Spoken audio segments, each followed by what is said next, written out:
جنتی اسی ایک ہاتھ پر ٹیک لگائے 70 سال بیٹھا رہے، جی نہیں بھرے گا، دیکھ جی نہیں بھرے گا، دیکھنے دیکھتا جا رہا 70 سال گزر گئے، اس کا جی نہیں بھرا کہ میں اس منظور سے گزرے ہٹا لوں. تو اللہ تعالیٰ فرمائیں گے خود کہ میرے بندے کو کسی اور چیز میں لگاؤ، ایک ہی میں لگ کے غائب ہو گیا، ایک ہی میں گم ہو گیا. نہیں بھائی اور بھی ہوتے ہیں، نہیں ہمارے ہاں دستوری ہے کہ ساری چیزیں کھانے پر کٹھی رکھ دیتے ہیں، سالن بھی، دال بھی، گوشت بھی، مرغا بھی، اور پلاؤ بھی، مٹھائی بھی. مراکش کے عربوں کا دستوری ہے پہلے ایک چیز رکھتے ہیں. بیلجیم میں ہم گئے، بیلجیم میں تو وہاں مراکشی بہت ہیں، پھر وہ اٹھا لیتے ہیں، ہمیں دوسری رکھتے ہیں، پھر اٹھا لیتے ہیں تیسرے، وہ 10 کھانے پکائے ہوتے ہیں، 20 پکائے ہوتے ہیں، لیکن ایک ہے، پھر دوسرا، پھر تیسرا، پھر چوتھا.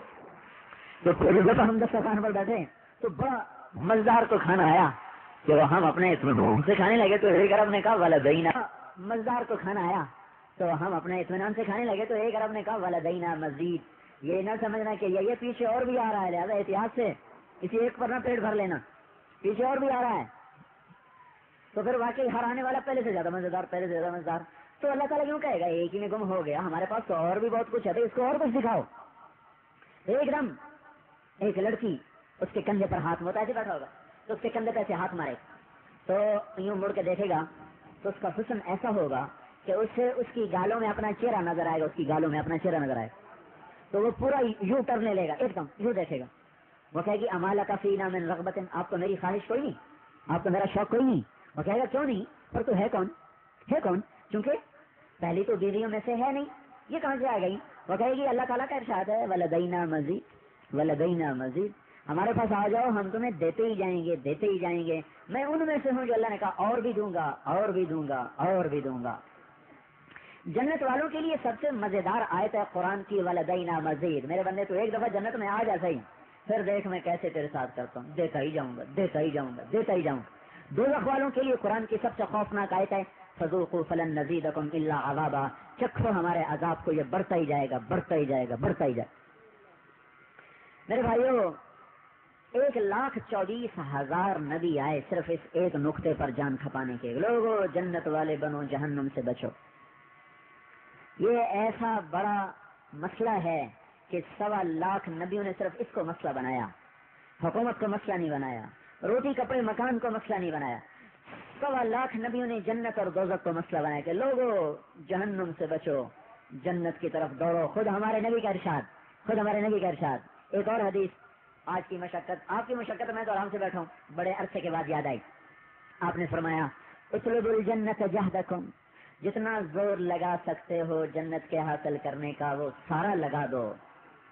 واہربوا من النار جہدکم، دوزخ سے جتنا دور بھاگ سکتے ہو اتنا زور لگا دو، دور سے دور نکل جاؤ. فإن الجنت لا ينام طالبها وإن النار لا ينام هاربها، جنت کا طالب سوتا نہیں اور دوزخ سے ڈرا ہوا بھی سوتا نہیں. فإن الجنت اليوم محفوفة بالمكاره، جنت پر مشقتوں کی چادر لپیٹی گئی ہے. وإن الدنيا محفوفة بالشهوات واللذات، اور دنیا پر لذتوں کی چادر لپیٹ دی گئی ہے. فلا تلهينكم عن الآخرة، دیکھو کہیں دنیا کا رنگا رنگ پروگرام تمہیں جنت سے غافل نہ کر دے.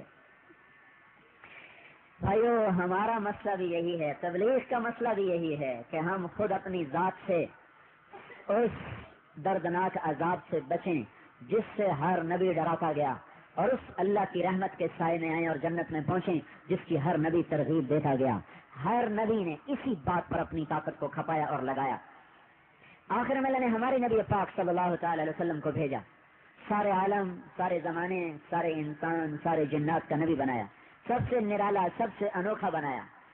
آپ کو سارے جہان کی نبوت دے دی، سارے انسانوں کی نبوت دے دی، سارے جنات کی نبوت دے دی.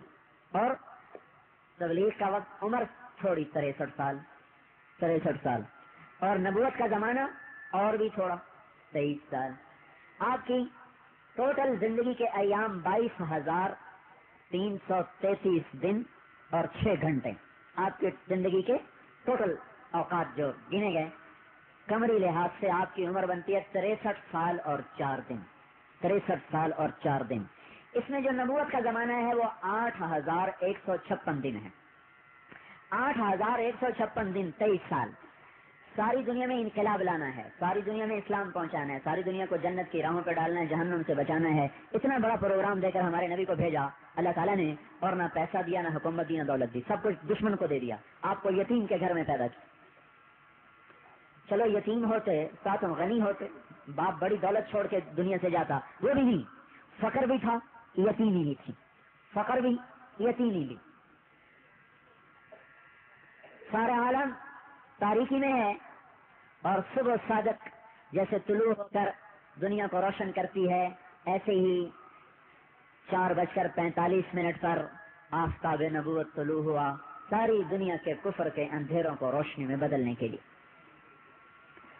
یا 10 تاریخ تھی پیدائش، یا 8 تھی، یا 9 تھی، یا 12. ایک بات پر سب متفق ہیں کہ آپ پیر کے روز پیدا ہوئے، یہ تو سب متفق. اس بات پر بھی متفق ہیں کہ ربیع الاول میں پیدا ہوئے. تاریخ کون سی تھی اس میں اختلاف. ابو الفدا فرماتے ہیں 10 تاریخ کو پیدا ہو، ابن کثیر فرماتے ہیں 8 تاریخ کو پیدا ہو، طبری اور ابن خلدون فرماتے ہیں 12 تاریخ کو پیدا ہوئے.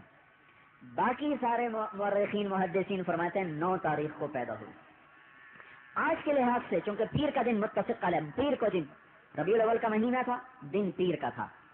آج چونکہ حسابات ریاضی بہت ایڈوانس ہو گئے، کئی سو سال پیچھے بھی نکال سکتے ہیں، کئی سو سال آگے بھی نکال سکتے ہیں.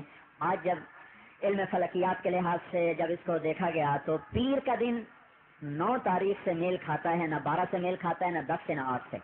چونکہ 2 چیزیں اور بھی 9 تاریخ کو متعین کرتی ہیں کہ آپ کی جو تاریخ پیدائش ہے وہ 22 اپریل ہے، 22 اپریل 571 عیسوی، 22 اپریل 571 عیسوی.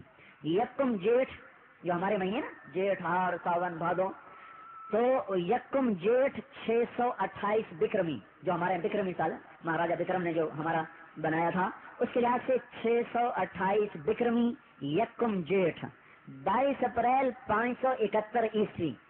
پیر کا دن اب 8 10 12 9 4 تاریخیں ہیں. ان 4 تاریخوں میں صرف 9 تاریخ ایسی ہے جو یکم جیٹھ سے جڑتی ہے، 22 اپریل سے جڑتی ہے اور پیر کے ساتھ جڑتی ہے. تو خیر جو بھی ہو، یہ میں نے اضافی طور پر آپ کے سامنے بات کر دی. 4:45 پر ادھر صبح صادق رات کے اندھیرے بھگا رہی تھی، ادھر آفتاب نبوت عالم کے کفر کو بھگانے کے لیے طلوع ہو رہا تھا.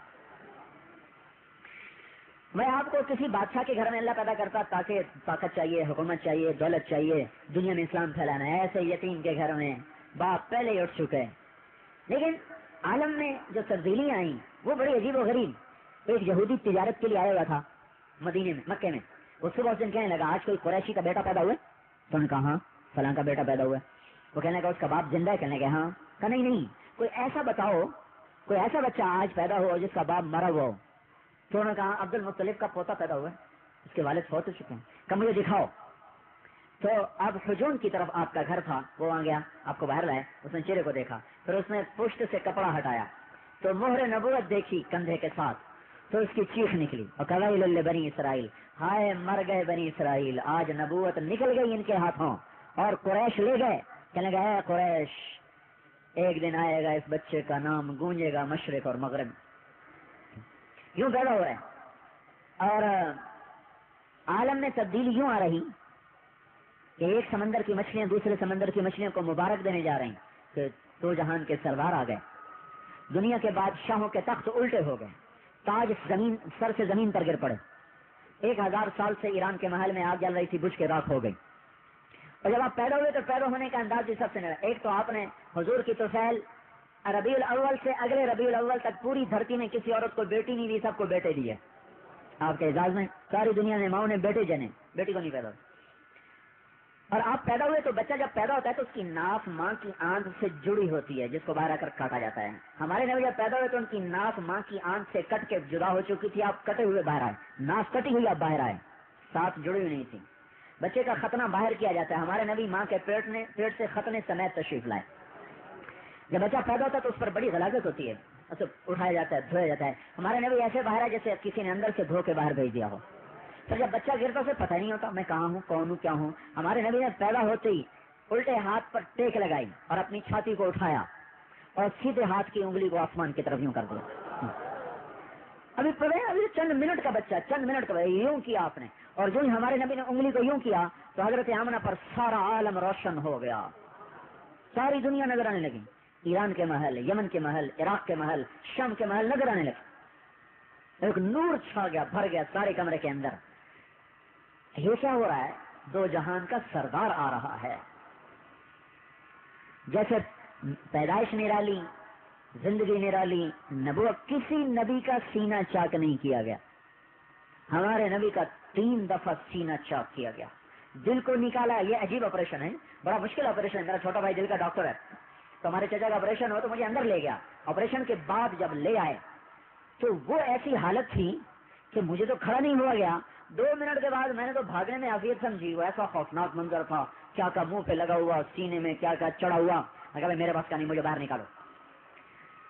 اور ہمارے نبی خود اپنی آنکھوں سے دیکھ رہے ہیں، ابھی معصوم بچے ہیں، 4-5 سال کی عمر ہے، اور جبریل آئے، آپ کو لٹایا، یوں کیا، انگلی پھیری، سینہ چاک ہو گیا۔ اب اپنی آنکھوں سے دیکھ رہے ہیں کیا ہو رہا ہے، دل کو نکالا، پھر دل کو چیرا، پھر اس میں سے ایک خون کا لو تھوڑا سا جمع اور باہر نکالا، پھر دل کو بند کیا، پھر سینے میں رکھا، پھر بند کیا، یہاں ذرہ برابر نشان نہ پڑا کہ بھائی کچھ یہاں ہمارے نبی کے سینے پر نشان ہو۔